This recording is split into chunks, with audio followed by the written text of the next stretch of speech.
बिस्मिल्लाहिर्रहमानिर्रहीम। तो क्लास 9 आज का आपका जो टॉपिक है that is equations of motion. ठीक है, तो they are three basic equations of motion for bodies moving with uniform acceleration.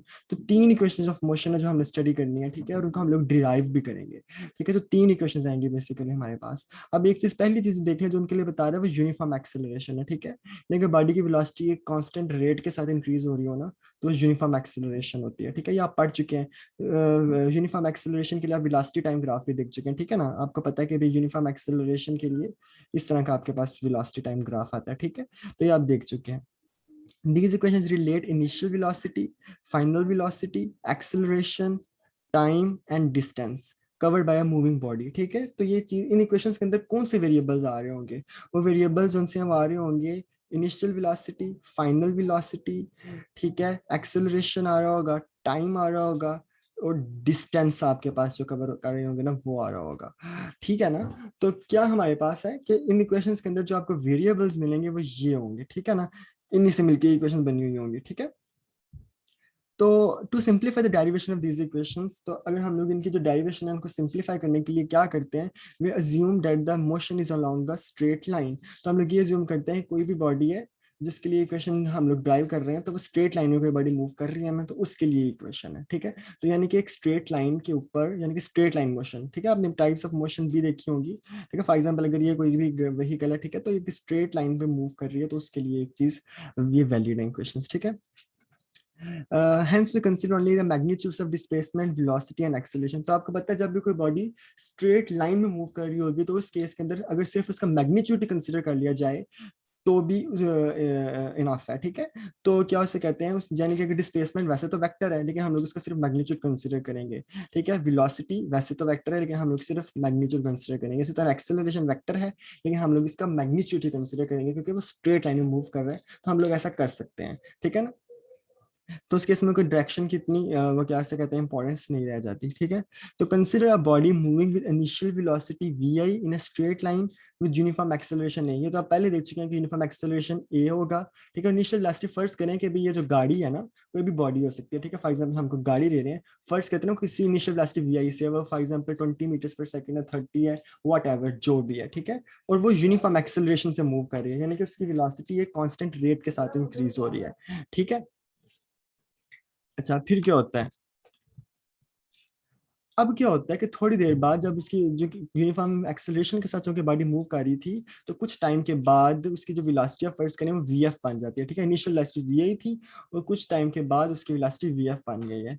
The motion of body is describe by speed time graph as shown in figure 2.26। अब आप ये वाला figure देख रहे हैं, तो इस फिगर में आपको नजर आ रहा होगा कि जो ऐसी वो जो बॉडी जिसकी पहले वेलोसिटी वी थी उसने यूनिफॉर्म एक्सेलरेशन के साथ मूव कर रही है और उसकी जो final velocity after time T जो हमें मिली है वो वी एफ है।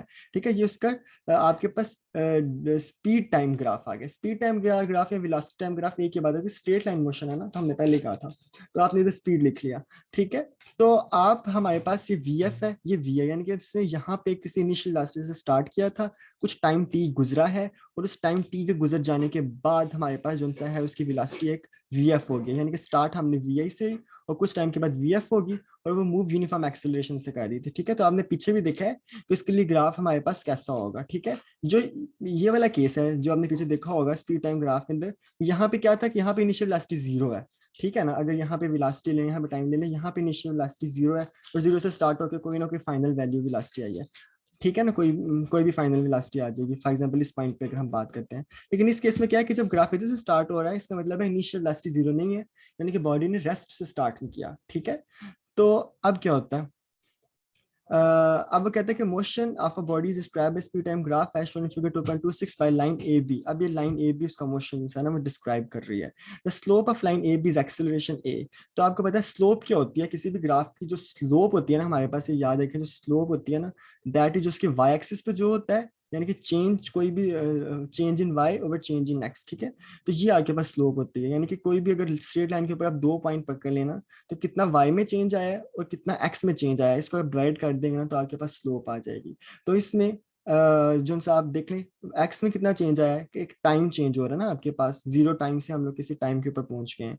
ठीक है, यहाँ पे टाइम जीरो था, वेलोसिटी की कोई ना कोई वैल्यू थी लेकिन टाइम जीरो था। ठीक है, तो टाइम एक्स एक्सिस पे है, जितना टाइम चेंज हुआ है वो नीचे एक्स एक्सिस पे आ जाएगा, और जितनी आपके पास वेलोसिटी चेंज हुई है ना, यानी कि इस पॉइंट से इस पॉइंट पे पहुंची है, दैट इज डेल्टा वाई, तो वो आपके पास ऊपर आ जाएगा। ठीक है, तो ये हमारे पास स्लोप होती है। The total distance covered by the body is shown by the shaded area under the line AB। जो ये आपने पीछे पढ़ा होगा कि जो डिस्टेंस टाइम ग्राफ है उसके अंदर जो एरिया आ रहा होता है ना, वो हमारे पास टोटल डिस्टेंस कवर्ड को बता रहा होता है। ठीक है, तो अब जो टोटल डिस्टेंस कवर है वो किसके साथ, जो शेडेड एरिया आपको नजर आ रहा है ना, ये जो नीचे सारा के सारा शेडेड एरिया आपको नजर आ रहा है, ये टोटल जो डिस्टेंस है ना वो है। ठीक है, अंडरलाइन ए बी।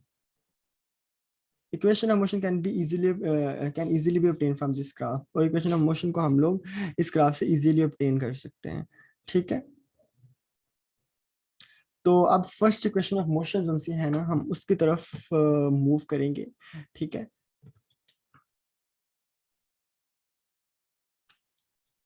तो जो फर्स्ट इक्वेशन ऑफ मोशन है, अब हम लोग देख रहे हैं कैसे ड्राइव होती है। ठीक है, तो बहुत सिंपल है, हमने भी पहले ही देख चुके हैं हम।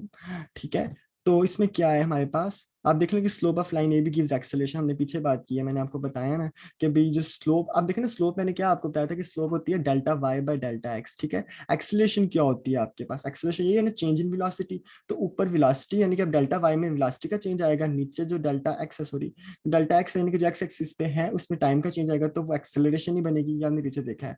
तो जो slope of line A B है वो हम लोग कैसे रिप्रेजेंट कर सकते हैं, change in Y over change in x. तो चेंज इन वाई है वो वी आई से वी एफ हुआ है, तो उसको हम लोग बी सी से रिप्रेजेंट कर रहे हैं। ठीक है ना, ये बी सी। ठीक है, और जो अब बी सी किसके बराबर है, बी सी हमारे पास बराबर है B D minus C D, यानी कि बी डी ये टोटल हो गया। ठीक है, और बी डी में से अगर हम लोग ये वाला सी डी वाला माइनस कर देंगे, वाला इतना हिस्सा, ठीक है, तो हमारे पास यही बचता है ना, जो सा हमारे पास ये वाला हिस्सा जो मतलब जो बी सी था। ठीक है, तो उसको B D minus C D कर लिया, और नीचे हम लोगों ने क्या लिख दिया, ओ डी।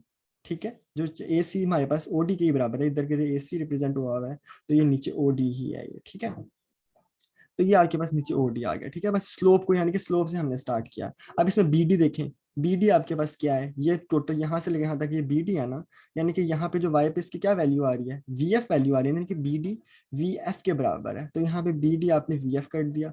जो आपके पास सी डी है वो आपने कहा, सी डी अगर आप इधर वाई एक्सिस में जाके देखें तो क्या है, वी आई है, तो सी डी आपने क्या कर दिया, वी आई है। ठीक है, ओडी आपके पास क्या है, ये ओडी पूरा क्या है आपके पास, टाइम है, इसको आपने टी टाइम के बराबर कर दिया। ठीक है, तो आपके पास जो hence a is equal to v f minus v i over t है ना हमारे पास।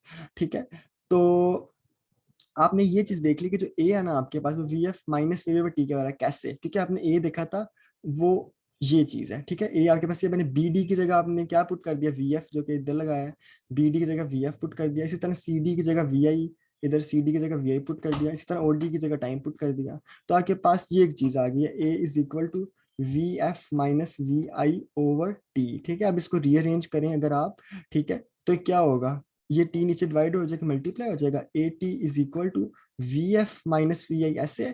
ठीक है, अब इसको थोड़ा सा ऊपर अब ले जाएं, अब आप इसको फर्दर रीअरेंज करेंगे ना आप, तो आपके पास क्या आ जाएगा, आपके पास आ जाएगी ये चीज कि वी एफ उधर जाके ये प्लस हो जाएगा ना, क्या उससे कहते हैं, जो वी उधर माइनस हो रहा है, तो उधर जाके प्लस हो जाएगा। तो ये आपके पास आ जाएगा v f is equal to v i plus a t. So this is the first equation of motion. नेक्स्ट हम लोग बाद में करेंगे। ठीक है, ठीक है, with this the lecture ends. अल्लाह हाफिज।